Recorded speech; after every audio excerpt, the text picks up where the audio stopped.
जय जगन्नाथ। जय मां समलेश्वरी। ओम शांति। आपना मान को समस्त मोर आंतरिक शुभेच्छा, अभिनंदन, नमस्कार, जोहार।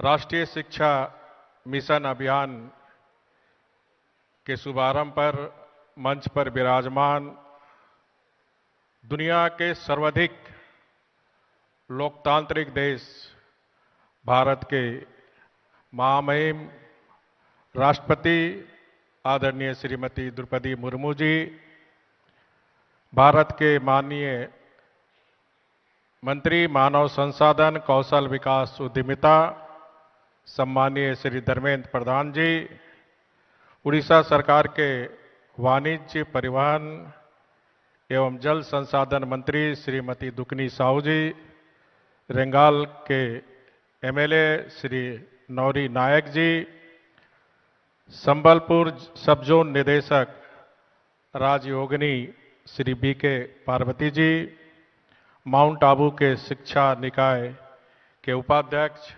राजयोगिनी बीके सोहली दीदी जी, निदेशक आर्ट गैलरी एवं जूरिस्ट संकाय के राष्ट्रीय संयोजक राजयोगी बीके नाथमाल जी, संबलपुर सब जोन के निदेशक राजयोगिनी बीके बीनी जी, माउंट आबू के निदेशक शिक्षा निकाय डॉक्टर बीके लीना जी, इस सभागार में उपस्थित सभी महानुभाव, देवियों, सज्जनों, मीडिया के साथियों, बहुत ही खुशी की बात है कि आज इस भव्य कार्यक्रम में ब्रह्म कुमारी संस्था द्वारा चलाए जाने वाले विषय नए भारत के लिए नई शिक्षा, new education for new India पर राष्ट्रीय शिक्षा अभियान शुभारंभ हो रहा है। आध्यात्मिक, सांस्कृतिक और विकसित भारत के लिए भारत के विराट लक्ष्य को पूरा करने के लिए शिक्षा एक सशक्त माध्यम है और इसलिए महात्मा गांधी जी ने भी कहा था कि bye education I mean and round development of body, mind and spirit, अर्थात शारीरिक, मानसिक और आध्यात्मिक जीवन का सुरंगिन विकास ही शिक्षा का धर्म है। सदियों से यह देश अध्यात्मता, नैतिकता, एकता के आधार पर वसुधैव कुटुंब के महामंत्र से अभिमंत्रित होकर विश्व गुरु के रूप में औरों को प्रेरित करते भारत आ रहा है। इसी मंत्र को ध्यान में रखते हुए देश के यशस्वी प्रधानमंत्री आदरणीय मोदी जी नई शिक्षा नीति लागू की दिशा में शिक्षा से जुड़े 25 से अधिक सेमिनार में शामिल हुए और देश के शिक्षा मंत्रियों और शिक्षाविद के साथ भी संवाद किए। हमारे केंद्रीय शिक्षा मंत्री भी धर्मेंद्र प्रधान जी ने देश भर के शिक्षा मंत्रियों से संवाद किए। मोदी सरकार आधुनिक और विकसित भारत की आवश्यकताओं को ध्यान में रखते हुए नई शिक्षा नीति लागू की है। ये नीतियां बच्चों के सर्वांगीण विकास, ज्ञान, कौशल, संस्कार और भारतीय मूल्यों के संवर्धन पर जोर देती है। शिक्षा के कौशल, रोजगार, स्वरोजगार, स्टार्टअप से यूनिकॉर्न की यात्रा, खेल को नई पहचान, तकनीक शोषण के साथ साथ अन्य क्षेत्रों में नए अवसरों में युवाओं को न केवल अपना बल्कि भारत को विकसित बनाने का भी सहयोगी बना दिया है।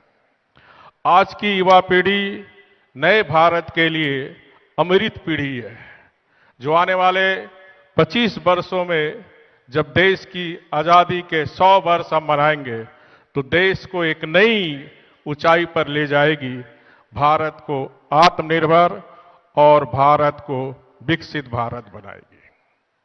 नए भारत का शिक्षा, न्यू एजुकेशन फॉर इंडिया, इस लक्ष्य पर कई वर्षों से ब्रह्मा कुमारी संस्थान के भाई बहने दिन रात लगे हुए हैं। गांव, गली, शहर, बस्ती में जाकर जाति, धर्म और उम्र से आगे बढ़कर छोटे से बड़े तक सबको मूल्यवृद्धि की शिक्षा दे रहे हैं। राजयोग की शिक्षा से मनुष्य के अंदर छिपे दिव्य गुणों का विकास करा रहे हैं। आध्यात्मिक विज्ञान कहता है कि श्रेष्ठ चिंतन ही श्रेष्ठ कर्म का नींव है। जिस कर्म से श्रेष्ठ समाज और विकसित राष्ट्र गठन होगा, जहां ना भ्रष्टाचार होगा, ना नशाखोरी होगा, ना बेरोजगारी रहेगी। हर शिक्षक बनेगा आदर्श शिक्षक, हर डॉक्टर बनेगा वफादार, हर कोई अपनी जीवन जीविका को सुरक्षित कर पाएंगे। इसलिए तो हमारे माननीय प्रधानमंत्री नरेंद्र मोदी जी ने नारे दिए हैं, एजुकेशन टू ऑल, और बेटी बचाओ और बेटी पढ़ाओ। मैं मुतकंठ से कह सकता हूं कि अगर देश को विकास के शिखर पर ले जाना है तो प्रधानमंत्री के 5 मंत्र पर हमें खरा उतरना है। यह 5 मंत्र है, विकसित भारत, गुलामी के हर सोच से मुक्ति, विरासत पर गर्व, एकता और एकजुटता एवं नागरिकों द्वारा अपने कर्तव्य का पालन करना। बहुत खुशी की बात है कि प्रजापति ब्रह्मा कुमारी संस्थान के लिए मेरे भाई बहन ये कार्य प्रारंभ से करते आ रहे हैं। जीवन के हर पल मानव कल्याण के लिए न्यौछावर कर रहे हैं। बिखरों को जुटाया है, भटकों को राह दिखाया है। नाचीज को चीज बनाने में ब्रह्म कुमारी संस्थान जो कार्य कर रहे हैं वह वास्तव में प्रेरणादायी है। आध्यात्मिक शिक्षा के बल पर नैतिक मूलभूत की श्रीवृद्धि करते हुए राष्ट्र निर्माण में अपने आप को खपा देने वाले मेरे भाई बहनों को मैं नमन करता हूं, वंदन करता हूं। मुझे विश्वास है कि नए भारत के लिए नई शिक्षा, new education for new India का लक्ष्य पूरा करने में परमात्मा प्रदत्त प्रदान यह सफल रहेगा। धन्यवाद। ओम शांति। वंदे उत्कल जननी। जय हिंद।